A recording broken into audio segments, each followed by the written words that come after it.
La maison natale du grand chirurgien Lapeyronie. Et son papa était barbier chirurgien. Hein, alors, il se trouve que les coiffeurs qui s'occupaient des perruques, qui s'occupaient de coiffer les gens, ils avaient des objets tranchants pour cela. Et alors du coup, quand il fallait faire une incision dans la chair ou un truc comme ça, on allait chez le barbier. Pour les circoncisions, on allait chez le barbier, vous voyez.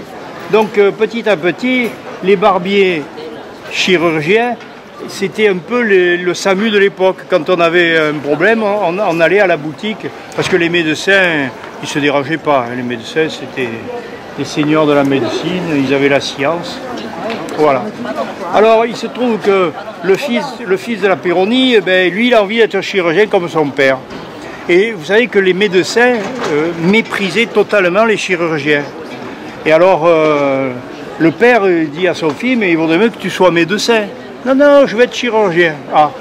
Et alors, ils avaient un ami de la famille qui était le professeur Chirac, lequel Chirac dit, mais écoutez, si votre fils il a envie d'être chirurgien, c'est peut-être sa vocation, laissez-le être chirurgien. Donc il fait ses études de chirurgie, et puis le Chirac aussi est sympa, il connaissait Maréchal qui était le chirurgien de Louis XIV, et donc il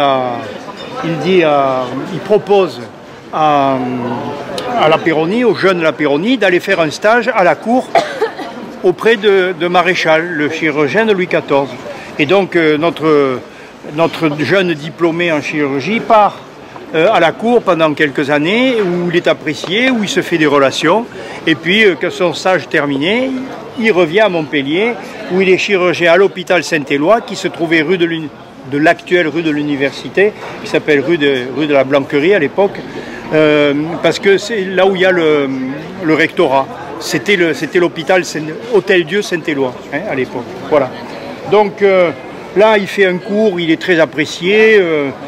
Et puis, petit à petit, sa réputation augmente. Il va soigner quelques grandes têtes. Notamment, il va soigner le bras droit du pape, qui a un problème au visage.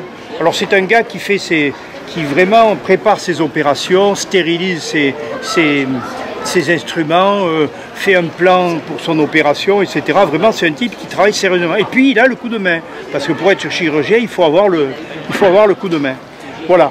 Et je vous dis, il s'est occupé du bras droit du pape. Du coup, il a eu beaucoup d'argent. Il a été décoré de l'ordre de Saint-Michel par le pape. Enfin, vous voyez, il finit par être très connu. À tel point qu'en 1715, l'année de sa mort, Louis XIV le fait venir à Paris pour être le second maréchal.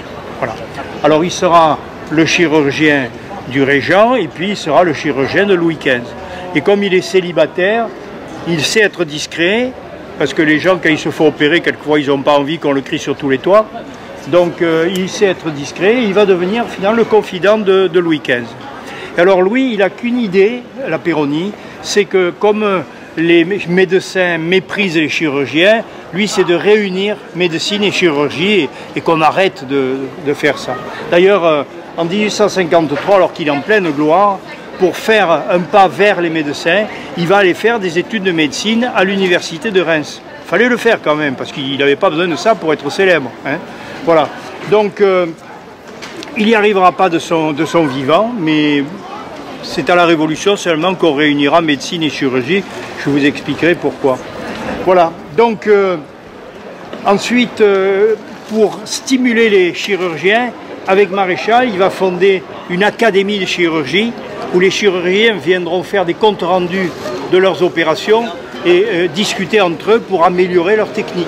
Parce que c'est quand même beaucoup de technicité, la chirurgie.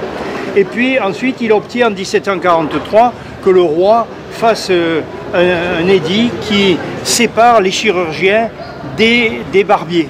Voilà. Donc le chirurgien travaille avec le bistouri, le barbier il travaille avec le rasoir. Hein, voilà. Donc ça, vous voyez, tout ce qu'il a fait, c'est quand même quelque chose de très important. Et puis alors du coup, comme il soignait toutes les... Ça c'est pas possible.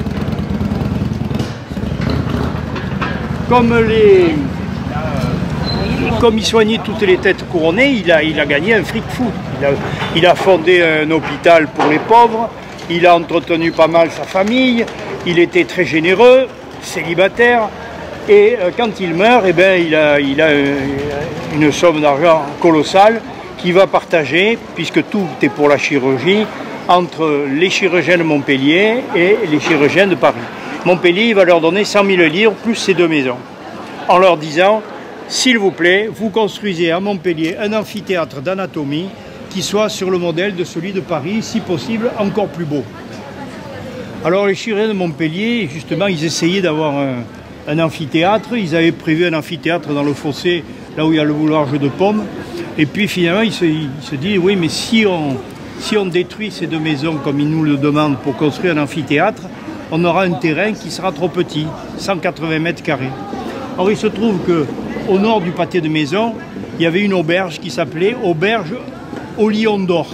Alors moi je n'avais pas compris le jeu de mots. Une auberge qui s'appelle au Lion d'Or, moi je pensais au lion, mais voilà, vous avez compris qu'au lit on dort.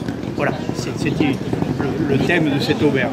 Elle appartenait à M. de Trémollet, et M. de Trémollet était le chef de la citadelle, c'était un militaire. Il accepte de vendre son auberge aux chirurgiens, qui la font détruire, et à ce moment-là, ils ont un terrain qui fait 480 mètres carrés, au lieu de 180 mètres carrés ici. Vous voyez? Donc c'est quand même intéressant. Et ils vont confier la construction à Giral, un bon architecte d'ici, et on va aller voir justement maintenant cet amphithéâtre.